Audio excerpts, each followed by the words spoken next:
Hey guys, so this is another first impressions video. This time is for Aurora, and yeah, I've been hearing a lot of people hating on this hero because she's not doing a lot of damage. However, there's so many layers for this one. We definitely need to talk about this hero. She's more interesting than she seems. So let's go to her skill real quick. Slow speed, usually pretty bad, but blue does not have any problems with with mana. That's for sure. Deals 320% damage to the target nearby enemies. That's pretty low for sure, guys. Cleanses all debuffs from allies. I mean, cleansing debuffs is usually pretty awesome in other colors, but blue has the mother of all debuffers, cleansers, which is Alia. So, yeah. I can understand that this part is not really appealing to some people. However, she shares damage with them for 5 turns. So this is the first whole team damage share hero we have for blue. So that's pretty cool. And guides allies to the Dark Realm. So another realm. Dark Realm, non-Idrith hero. Non-Idrith allies increases skill dodge by 45%, deals 160% counterattack damage to the attacker when Aurora or allies dodge skill damage. So this, even if it's not working with the Idrith heroes, I mean, like, Idrith heroes really need more dodge. I mean, yeah, no. They really don't. Yeah, 160% damage for counterattack is pretty low. Yeah. Artemis does a lot more counterattack damage, as you can, see. But this hero is not focused on actual damage, because imagine that there's a lot of counterattack heroes out there, so adding this on top of all the actual counterattack that other heroes do, yeah, that's like icing to the cake over the, Because imagine having Idritha, this hero, and Gunnulf all at the same time hitting the same target. Yeah, that's gonna do some damage for sure, guys. And if you go off color like Colette, yeah, that's gonna be a lot of stuff going on, guys, for sure. Yeah, so when you think about this hero, you can't think about her just on her own, because if you just add her on her own to counterattack, she's going to disappoint you. 100% guaranteed, guys, so you have to combine her with other heroes in that situation. Now, let's talk about her awakenings. +1. Just like every other realm hero, she'll give her realm in beginning of the turn right off the bat.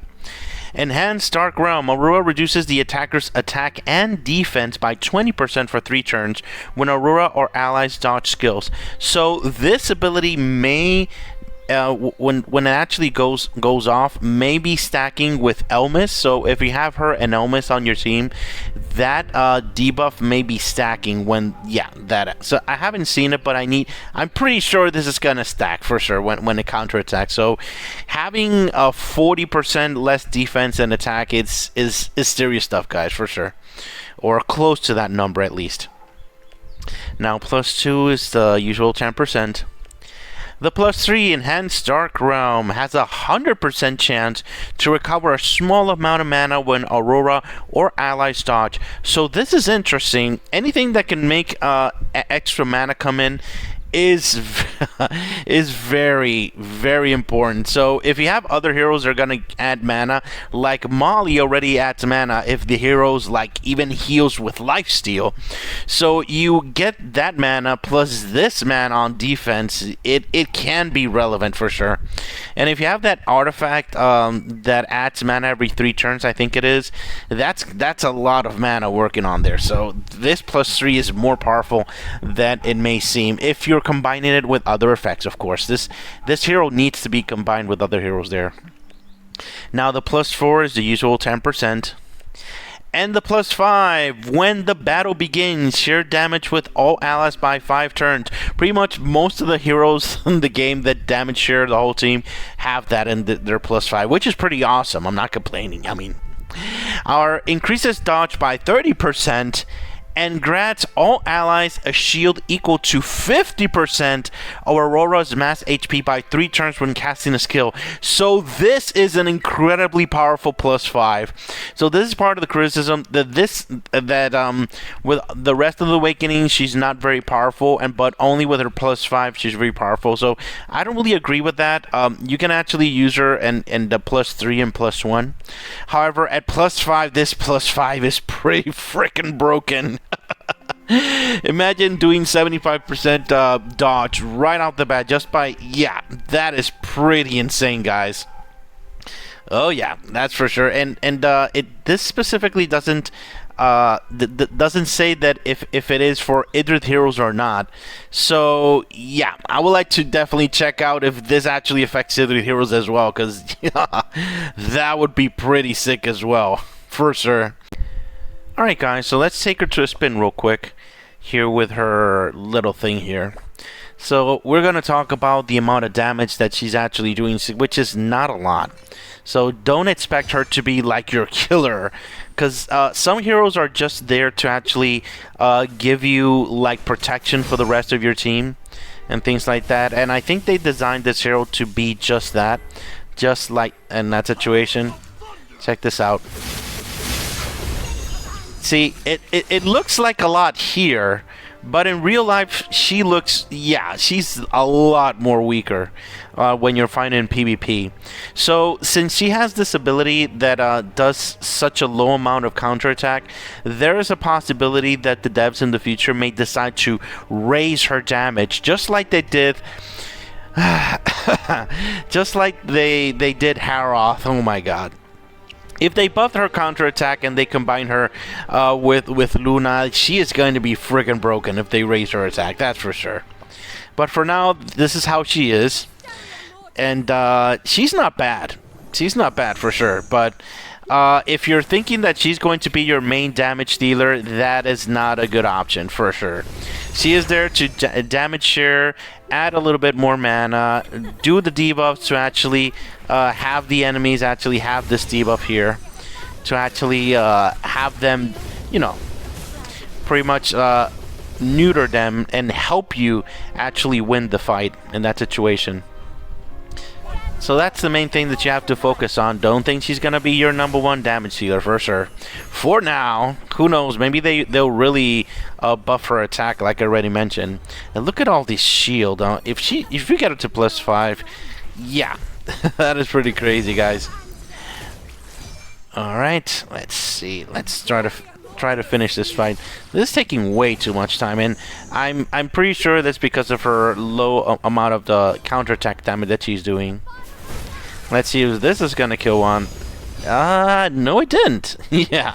So I can understand why people are not feeling so hot about her damage.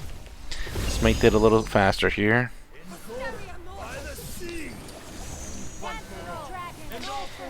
Ah, that is pretty beautiful animation there.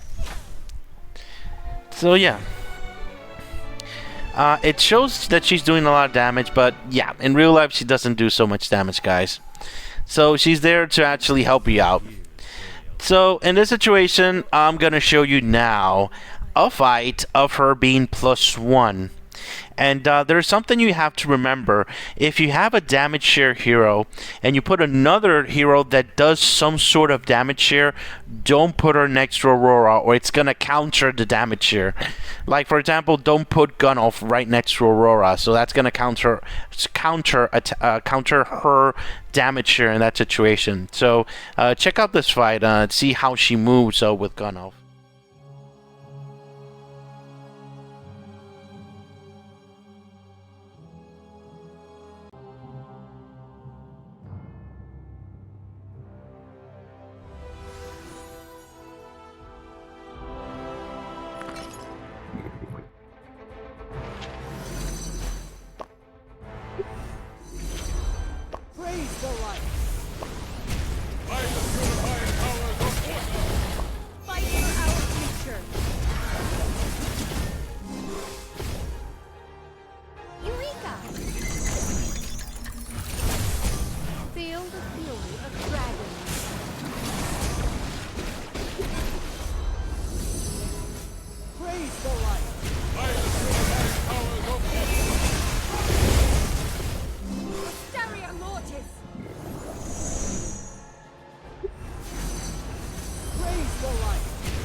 all for one.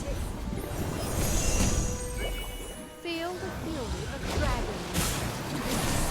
Eureka! I will rip you to shreds!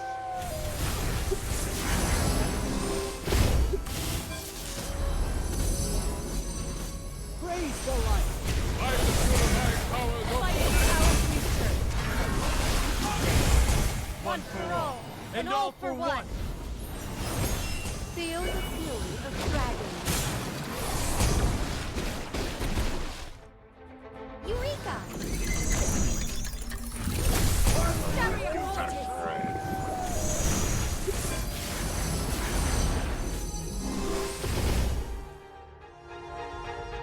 Feel the fury of dragons. Eureka! Stereo Mortis!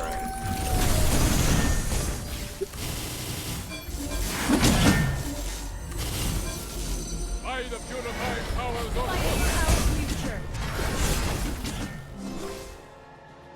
Hysteria Mortis! Eureka! One for all, and all for one. Feel the fury of dragons.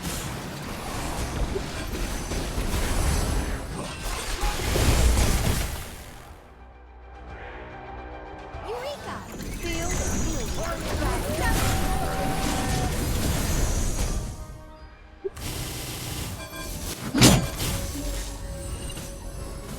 For our future. Feel the fury and all for one. Eureka!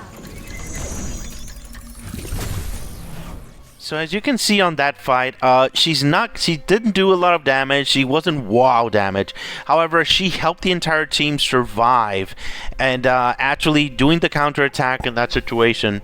So that's pretty nice in that situation for sure. However, now I'm going to show you a few fights of her being at +5. And the combination of her and Haroth, it's pretty freaking crazy, guys. Because she starts creating shields, and then Harold starts creating shields, and yeah, it's you gotta check it out.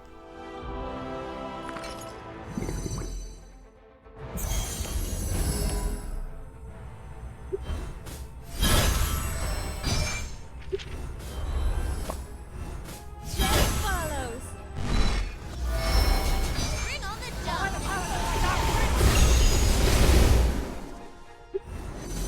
One for all.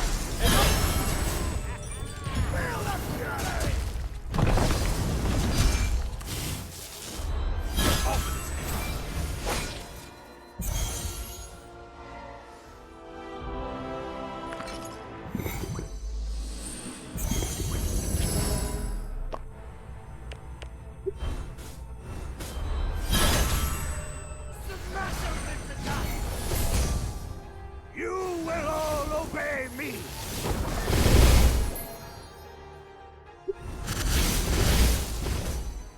One for all, and all for one. Death follows. Praise the light!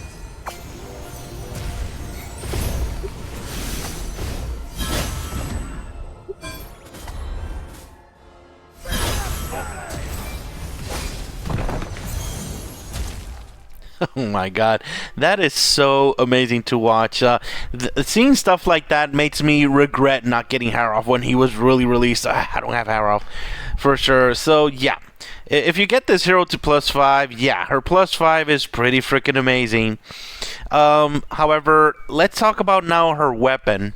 So for her weapon, it is good for her for sure. However, you have to remember that with her +1, it's not going to activate her this, and she supposedly gets the buff, but it's not going to show, and it's not going to activate. But when she actually goes off with her skill, that does activate her weapon in that situation, because she does get the buff, and when she gets the buff, she's gonna get the mana gain. So yeah, that's pretty nice in that situation. And this ability to get her mana right off the bat is pretty cool as well. Really nice, guys. But this weapon specifically, it's going to be good for her, not for other heroes. But again, this refinement bonus is pretty nice. So maybe you get this weapon refined higher, and maybe you can use it to get like in Tower of Illusion, actually win the fights in the very first turn. So that's what a little secret from the whales that they actually do with those weapons. And I do like that her weapon has a more focus on defense, so that's going to help her survive more. So that is pretty nice. That could be something you can take into account there. So another thing that I haven't been seeing, but I was really wanted to see, is Aurora. It doesn't matter if she's +1, +0, whatever. I wanted to see her on defense, her on the left side, and Molly on the right side. Because remember, she has the same faction as Molly, so Molly will make her go off. It doesn't matter if she is a slow hero. She'll go off, she'll damage her, she'll activate her realm, and her and Molly together, both realms together, it's pretty crazy, guys. So probably put Molly in the very middle, so she get hits by stones and she goes off, and Aurora on the back and things like that, so to do the damage here, and to prevent Molly from not getting killed and things like that. I think that would definitely work really nicely in that situation. And combining Aurora with other counterattack heroes, yeah, that is pretty powerful. I don't think Artemis is going to be very good with Aurora, even though she will give 50% more damage to her counterattack. Remember that both heroes have the same type of realm, which is the one that affects your team. So if Aurora goes off, she's going to counter the realm for Artemis, and Artemis is going to counter Aurora's realm. So I don't exactly recommend you using Aurora and Artemis. If you find a way to make it work, or a reason to have two realms that affect the same team, you can go for it, but I don't recommend it. I don't recommend it, guys, in that situation. So, in that situation, recommendations for her. Is she a must-have hero? That is going to be a big no in that situation. I don't think she's going to be a must-have. Remember, must-have heroes are heroes that if you don't have them, you're not able to play the game properly. She is a very interesting hero to have on your team, especially at +5. +5, it's just pretty disgusting. But must-have, no, I don't think she's a must-have hero yet. I still have to see her move. I still need to see her do more things. And if the developers decide to buff her, yeah, I'll have to recheck that in the future. But for now, I don't think she's a must-have hero. However, if you're in the wall and actually getting her +5, yeah, this +5 is pretty powerful and pretty disgusting, as I already showed you with the few fights with Harold. So yeah, that's pretty crazy, guys, for sure.